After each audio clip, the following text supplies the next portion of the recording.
And then all of our pairing at U of M takes place in double-wide caging. We don't do any group housing or anything like that, only because, like I said, we have such a large colony, we just don't have space for it. So everything I'm talking about is in caging. So I know a lot of people think that you actually can't pair in caging because of that limited space.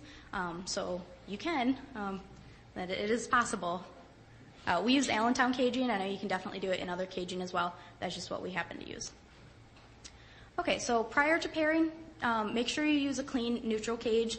We've tried scent swapping. We've tried swapping cages. We didn't have good success with it. We've had great success with neutral cages, so I recommend always using a neutral clean cage.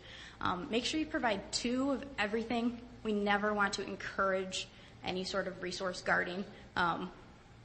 Even if they share, which usually they do share, which is nice, don't force them to share. Just give them 2 of everything just to be safe. So give them 2 hiding opportunities, 2 piles of hay, 2 feeders, 2 waterers, everything 2.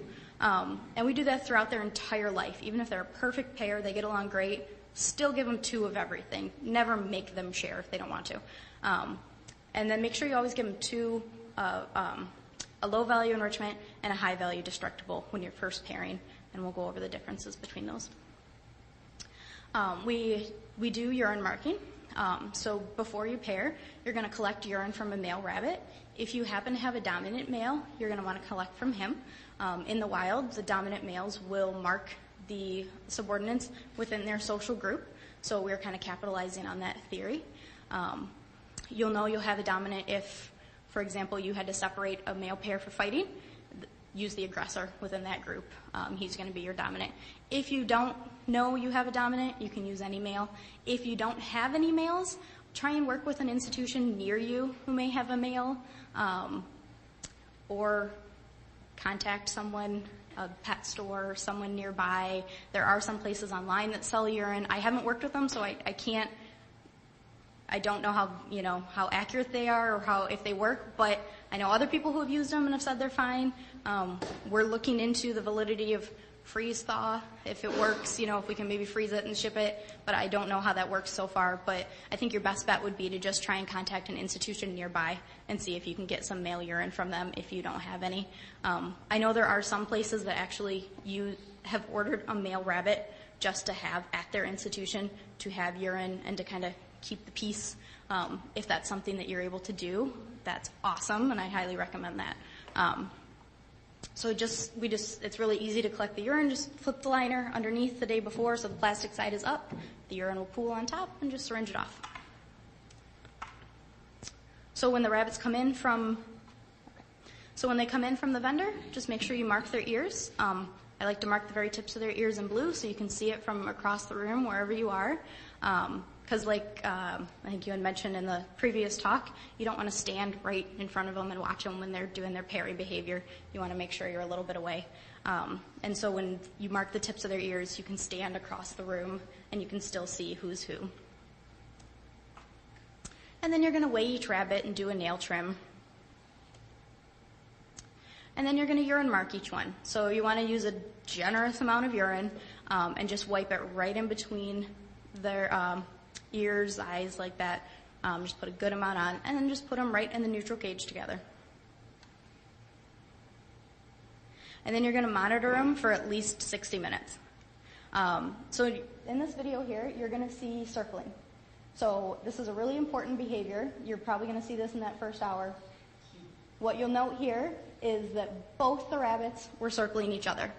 So no one was trying to flee away. No one was submitting. They were both circling each other. So this is definitely a more aggressive behavior. And then so all we had to do is we came in with a water spray bottle, we gave them each a little squirt, and they separated and went to their own side. This is typically what's going to happen when you give them that little squirt of water. We never use the water as a punishment. It's just a little distraction, and they don't like being wet, that feeling, so they usually will go to their own side and groom off the water. 99% of the time, that's all it takes to distract them, is just that little squirt of water. And this video, it had been cut off, but we let them circle like that for about 15 to 30 seconds before we intervene. We don't do it right away when they start to circle. But you can see, as soon as we sprayed them, they stopped. So in that first 60 minutes, if you see that continuous chasing, circling behavior, if you see biting or clear fight behaviors, like that jousting or that lunging behavior, you'll see the rabbits where they kind of like both go at each other like that. If you see that, that's when you're going to intervene with that spray bottle. And at that time, you can mark additional locations with that urine too, like their back, face, or rear. You can put a little extra on them. Yes, you mark both. You only mark one with the color, so you know who's who, but you mark both with the urine. Yes. These are both females, correct. Yes. During this first hour, you're going to be recording every behavior that you see on this ethogram that we created. Since the majority of interaction or of these aggressive interactions are seen during the first hour, we want to record everything during this first hour. You'll notice that this ethogram goes out to 2 hours. That's because everything is animal dependent. So the minimum is an hour, but if after that first hour you don't feel comfortable, you're welcome to stay. We base everything based on that pair. As you know, every animal is different. Every pair is different. So if you want to stay longer, you stay longer. If you feel awesome after an hour and they're great, you can leave. But the minimum is an hour. So some of the behaviors that you're probably going to see during that first hour, the most common ones, other than normal rabbit maintenance behaviors, are going to be mounting, chasing, nipping, fur plucks. It's really, really, really important, though, that you don't intervene too quickly in that first hour. So this process of these highly ritualized dominant submission displays, these are essential to their hierarchy establishment. They have to go through these behaviors, especially when they're first meeting for that first time. They're first figuring out who's dominant and submissive. And if you go in and spray them every time they mount or spray them every time they circle, they're never going to figure out who's dominant and who's submissive. They're never going to figure out who's in charge, and they're not going to be able to establish that relationship.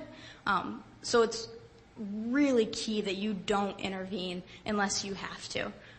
We try to not intervene unless we're really, really worried that someone's going to get injured. You're kind of there as a last resort. You really want to let them work it out on their own. And it's scary the first couple times until you're more comfortable with what their working it out looks like. Because it looks pretty volatile and aggressive at first until you're more comfortable with what it looks like. So there's lots of successful and unsuccessful indicators during that social introduction. So some successful indicators are going to be clear dominance and submissive behaviors. These are what you want to see. Affiliative behaviors obviously are great to see, like grooming, eating, drinking, resting side by side. Some unsuccessful indicators are going to be both rabbits engaging in dominance behaviors. This is not usually a good sign. Resource guarding and wounding, obviously not a great sign. But once again, this isn't necessarily a bad sign. If wounding is observed at any time, you want to make sure and train your technicians to contact the veterinary staff right away, but we only separate if the wounds are to the genitals, to the eyes, or they're actively bleeding. That's the only reason we're going to separate the pair. If there's like a superficial wound, if there's a fur pull, if there's little bites to the ears, anything like that, we do not separate the pair for that. That doesn't warrant separation. Only genitals, eyes, or like an actively bleeding deep lesion, something that might need a suture, that's the only reason we separate. Okay, so after an hour, if they're resting, eating peacefully, they're not chasing anymore, then you can leave the room.